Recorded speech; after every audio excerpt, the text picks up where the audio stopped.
As I say, I'm going to start. I guess if you're going to do a project like this, Tony McNamara script, Jay Roach directing, you couldn't really ask for more. Is this a pretty hard one to say no to? It's a no-brainer. Yeah. It's a complete no-brainer. I can't fathom saying no, the words no. I don't fancy it. Actually, I've got things to do. No. So was it pretty exciting then? Like going into this, knowing who you were going to be surrounded with, knowing that Benedict and Olivia are in there, and it feels like a dream job, doesn't it? Yeah, it's wonderful. Absolutely. You only hope and dream this kind of opportunity comes your way and that you could be a part of it. Absolutely. And it just was like, from the getting of the script, getting involved, and then getting to set, it was that level of wonderful, all the way through. Oh, nice. Well, that really comes across on screen, so it's an absolute joy to watch. It is a brilliant movie. Well, Ncuti, let's start with you. Just tell us a bit about who you play and how you fit into this world of the Roses. I play a young man called Jeffrey, who is Ivy's first waiter that she hires at We've Got Crabs. And then it Just explain that for us, just in case. Yes. Because it sounds like it's just an aside. We've got crabs. We've Got Crabs. Ivy Rose starts a wonderful restaurant that's seafood orientated called We've Got Crabs. Brilliant. And you are the first. You're the first employee. I'm the first employee there. And he becomes Ivy's friend as well, and sort of like confidant, bit of a shoulder to lean on. They form, Jane and Ivy form like a little family, as you do when you work in a kitchen, when you work in a restaurant. He's very money orientated. Very business driven. He likes his men. And he likes getting dollar bill tips in his jockstrap. Yeah. Which really works out for him. Which works out well for him. So that's our Jeff. And Sunita, tell us about Jane then. Jane is, in the world of We've Got Crabs. I think she found her way in. She's a bit of like a free spirit, little like wild child of the Bay Area that wandered into the restaurant and I think glommed onto these strong personalities and is like, I think I have a place here. I think of her as like a bit lost and then found at We've Got Crabs and is like really responding to everyone's individuality and is like coming into her own sort of there as well and like staying free, finding herself in the cold storage with the cutie. And just kind of like, I'm just going to do what I want here. That's what people do here. And I think I'm very happy. And the friendship, I think, is very lived in by the time you meet her and meet Jeffrey, that there's this like solid team happening. They've got each other. And they'll have each other's back, when stuff goes down. I love that scene. For the most British scene I've ever seen was when Ivy comes in and she's kind of pretending that it's not happening, but she needs to get the mayonnaise or whatever it is. And it's like, okay. Carry on.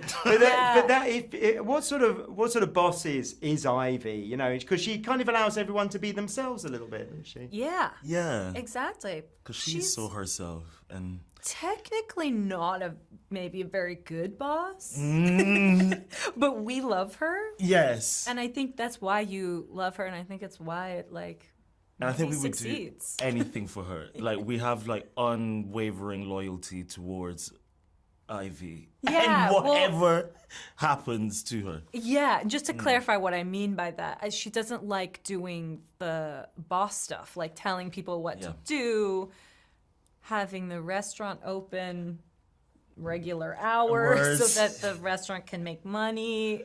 Yeah. Like, I just think she has her like unorthodox style. So that's what's cool. She's great at cooking. Don't get me wrong. I wanted to ask. That's Ivy in the show. But what sort of boss do you think Olivia would make, Ncuti? What do you think it would be like to actually work for Olivia? Not Olivia as Ivy, but yeah. Oh, I thought she meant Ivy. I see. No, I didn't. Yeah, No, but okay. as an add-on Now to that. we're- Yeah, okay. yeah.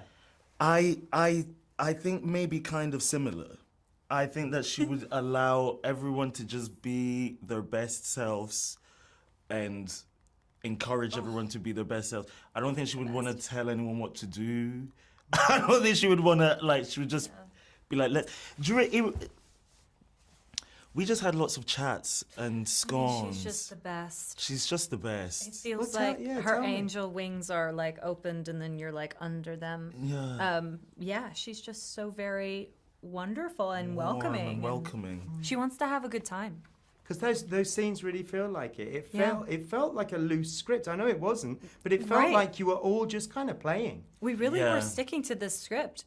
Olivia is a beautiful example of just being so full of life and like love off camera, and it absolutely Just is translates. how she is on camera too. So for me, it was like a beautiful example of how I could take that into my own acting of like the work and the life and the work and the life are all kind of like seamless. And you can just, you don't have to compartmentalize as much necessarily of like, this is my job and I take it very seriously and don't talk to me while I prep and cry in a corner. Like maybe you need to do that at times for yeah. sure, but it was just like a beautiful kind of openness on set. And I think that was coming from Olivia and Jay and Benedict too. Yeah. That's lovely to hear. Yeah. You can win an Oscar and still be yourself, you know, Yeah. is kind of nice, I isn't mean, it? to see it, just In how the natural flesh, she is, like first hand was just like, okay, so You you're are a just, like, lighthouse. You are the lighthouse. really good, of and actors. you can just do it, anything. Oh, okay, and at any moment, okay. Fine. I want to ask before we run out of time. I want Yeah. to ask each of you. Have you both seen the film? Yeah. You've both seen it, okay? Yeah. Because sometimes I talk to people and they haven't, even though they're in it. Yeah. So what do you most like about it? What was the experience like for you as a viewer?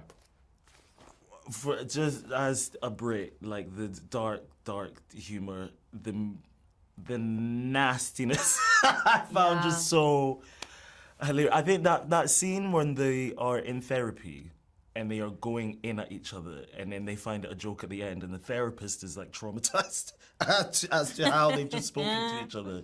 And this like dichotomy, is that the right word? Between American and like British sensibilities in that room was so enjoyable to watch. Did that work Yeah. for you on the other side of the fence, Sunita? You know, the play on British and American. I think it did. I love hearing you talk about it because I think you're right. It plays on both levels where it's so steeped into your British culture, but at the same, I can also experience it like within like American culture that, we don't punish each other in the same way. I guess we do it differently, but it's still like so funny and awkward. And like, I think it would be like awkward for us, which is, you know, what the therapist is experiencing in that scene. But it's delicious. It's like delicious to watch them perform. And I think it probably resonates on both levels, you know, just to watch and then to like feel very British while watching it. Yeah. Hey, thanks for watching. Don't forget to like and subscribe. StreamingMovieNow.com